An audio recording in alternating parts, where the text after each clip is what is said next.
What's up everyone and welcome back to HateWatchers. Today we're catching up on Ahsoka with our breakdown and review of episode 4 entitled Fallen Jedi. Let's get right into things. Spoilers ahead. We pick up where we left off with Sabine, Huyang, Ahsoka, and their disabled ship parked in a handicap spot. Sabine asks Huyang if the bathroom has been repaired, or if she has to go outside. Ahsoka, the wise master, tells Sabine that they should destroy the map if they can't retrieve it, even though it would doom Ezra. Sabine then tries to decide whether or not she should fill up her super soaker, or just to finally have the Force today after 6 minutes of training. Outside, Huyang gets attacked by the one assassin droid who forgot its weapon today. Ahsoka and Sabine stop gossiping for 20 seconds to help Huyang. Ahsoka does her usual OP nonsense, and Sabine finally decides to just be a Mandalorian, rather than LARPing as a Jedi with no force, no desire, and no patience. After dispatching them, Ahsoka and Sabine are randomly Naruto running through the forest when they come across two people with actual personalities. Shin and Sabine run off to go duel in private, and then Marrok and Ahsoka get it on, with lightsabers. After force pushing Sabine with ease, Shin then decides to duel her instead of continuing to abuse her with force powers, because Filoni thinks it's cool. Ahsoka easily kills Marrok, whose body explodes into fart gas. Elsewhere, Morgan is happy with her number of steps today, but she heads off to get a few more. Ahsoka barges in on Baylan while he was in the middle of using the map, and he taunts her with Anakin's name. Little does Baylan know that Ahsoka no longer has a personality, so taunting and trying to use emotion won't work on her. The two draw their sabers and have a little bit of a blade measuring contest before getting it on. Cutting back to Sabine, she's saved by Disney's favorite literal plot armor, Beskar. Ahsoka captures the snitch, bringing victory to the light side. Shin, confronted with a downed Sabine, escapes, rather than just using the Force, which she knows works on Sabine, or picking up her weapon 3 feet away, because Filoni thinks it's cool. When Shin shows up at the map, Ahsoka doesn't forget she has the Force and uses it to throw Shin around. Then Sabine arrives and a downed Ahsoka tells her to destroy the snitch and end the game once and for all, but then Baylan tosses her over the ledge. Baylan then tells Sabine that if she gives him the snitch, he'll take her to a galaxy far, far away from Ahsoka's horrendously painful and slow dialogue. She takes that deal in a heartbeat, but then Shin wakes up, and after getting bumped on the head, remembers she has the Force, using it to choke Sabine, because Filoni thinks it's cool. They finish their hyperspace calculations just as Hera arrives at the battle with her 10-year-old son, because Filoni thinks it's cool. Baylan destroys the snitch, ending the game for good, before taking Sabine prisoner and heading to the dock ring.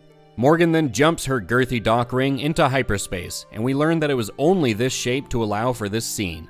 Riveting stuff. Ahsoka wakes up in the world between worlds where she sees Anakin, because Filoni thinks it's cool.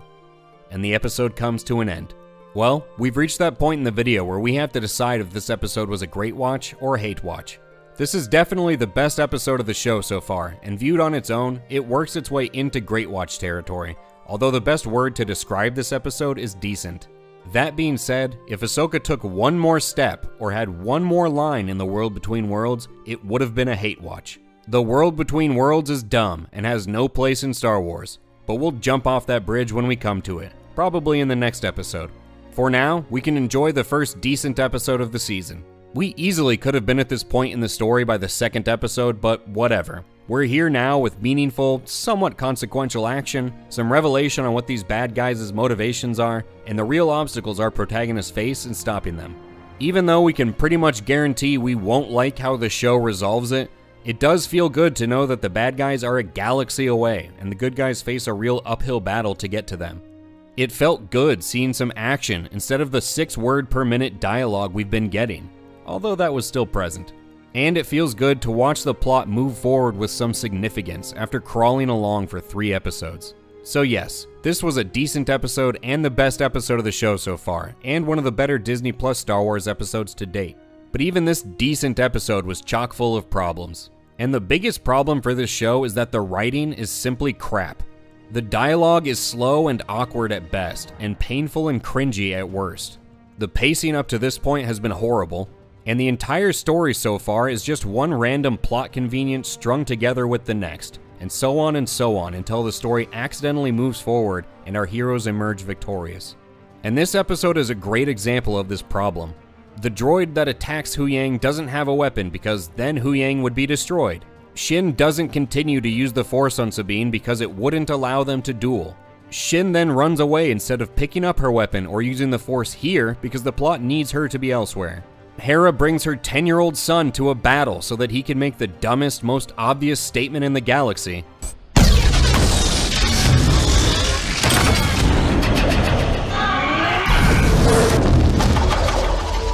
Mom? I've got a bad feeling. Just because it implies he's Force sensitive. Zooming out and looking at the season as a whole, the same issue persists. Sabine could have had her leg sliced by Shin the first time they dueled instead of having her get impaled. There could have been one line of dialogue explaining why the fighters targeted Ahsoka instead of the stationary ship she was standing on. The show is packed with this kind of ridiculous nonsense without explanation, and it's bad writing. There's simply no evidence Dave Filoni is up to the task of writing for live action, and let's hope they bring in a real writer for his planned movie. As for Marrok, it looks like he was some kind of demon zombie animated by Dathomirian magic, so I assume that he, or the issue at least, will be resurrected by the end of the season. Just based on our present information, however, all we know is that 33% of the interesting characters in this show just evaporated into fart gas without an explanation or a second thought. And Ahsoka is still too OP in battle to be interesting.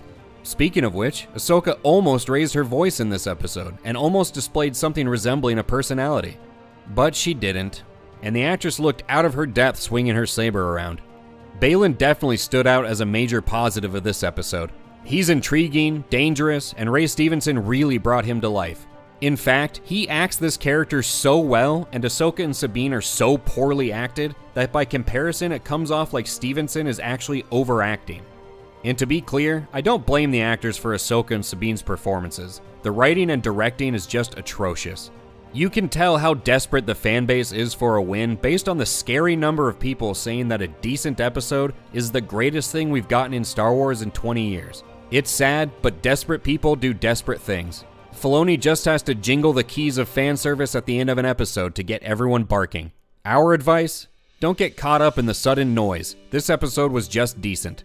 Next week's episode should take place partly in the world between worlds, so it'll be fun to chronicle how they use that to further ruin everything in Star Wars.